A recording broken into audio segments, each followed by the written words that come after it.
This is Peter Derrick, the Executive Director of Affect Hope. You're watching this video as part of a celebration of World Leprosy Day. We're celebrating that today there is a cure for leprosy.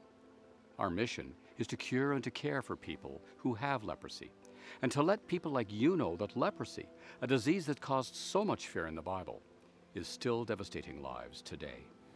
Right now, we're going to share the story of two young girls with leprosy.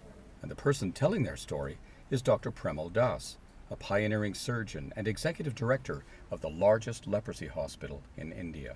Supriya and Purnima were two girls who were admitted in the hospital. Supriya was the elder sister, had been there for almost 2 or 3 years with recurrent wounds on her feet. She had been neglected with her wounds in her feet, and most of her family members didn't want her. And as the parents, the father was tending to ignore her, didn't want it. He had four daughters, and these were two with deformities who he didn't want around the house. Supriya had these very bad wounds on both her legs.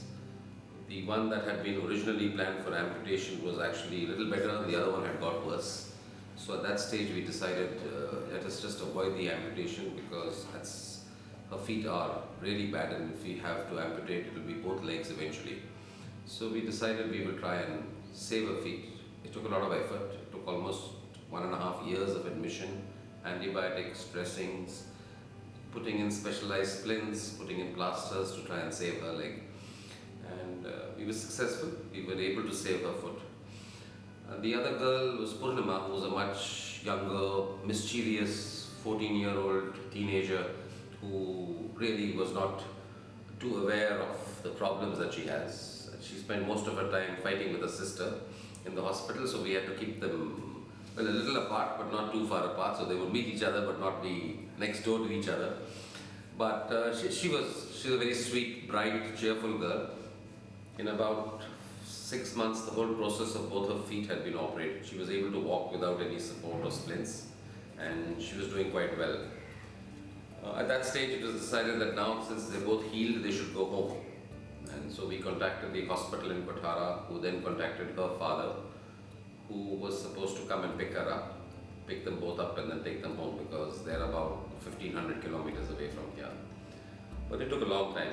The father would keep making excuses of not coming, and it was obvious to us that he didn't want them at home. That was the difficult part.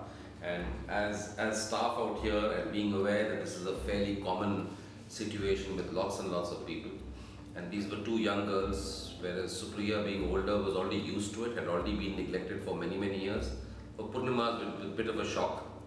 And so we had to just pacify and say, yeah, so we would never ask in front of her as to when is your father coming. We would discuss it separately and find out about it. But it took him 3 months to take this small journey and pick her up and take her back. So yes, so it just shows you that, well, there's not much place for the girl child in Indian homes. There's definitely hardly any place when you have lots of girl children in your house, and it gets even worse if your girl child has had leprosy and so much of deformity.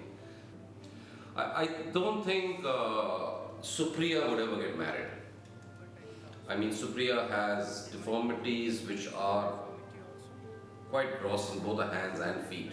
Her feet are bad. I mean, they're really, really terrible. So I don't think she's ever going to be able to walk without assisting splints or crutches or plaster on the feet. So yes, she would need prosthesis. I have a lot of hope for Purnima. I think Purnima is walking quite well. Her hands are not deformed, and she has almost no visible scars of leprosy. It just takes a few years for her to get her confidence back. But then she's only about 15 years old now, and I think by the time she's 20 and getting married, things will be much, much better. And she would have gone to college. She is going to. So school and then college, so yes, she would do much better. If Supriya had been diagnosed early and had started treatment early, yes, I think her ulcers would have been, she would never have gone to a stage where she's gone to now. So it's just neglect and lack of awareness. Now you know what it's like to have leprosy. It's not just a disease we read about in the Bible. It's alive and affecting people all over the world today. Thank you for your time and attention.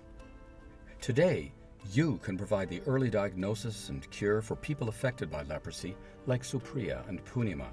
If you decide right now, you can help a person before leprosy does its terrible damage and disability occurs. And please pray for the children and adults who have leprosy. If you'd like to know more, or if you'd like to provide an early diagnosis and a cure for just $99, go to worldleprosyday.ca.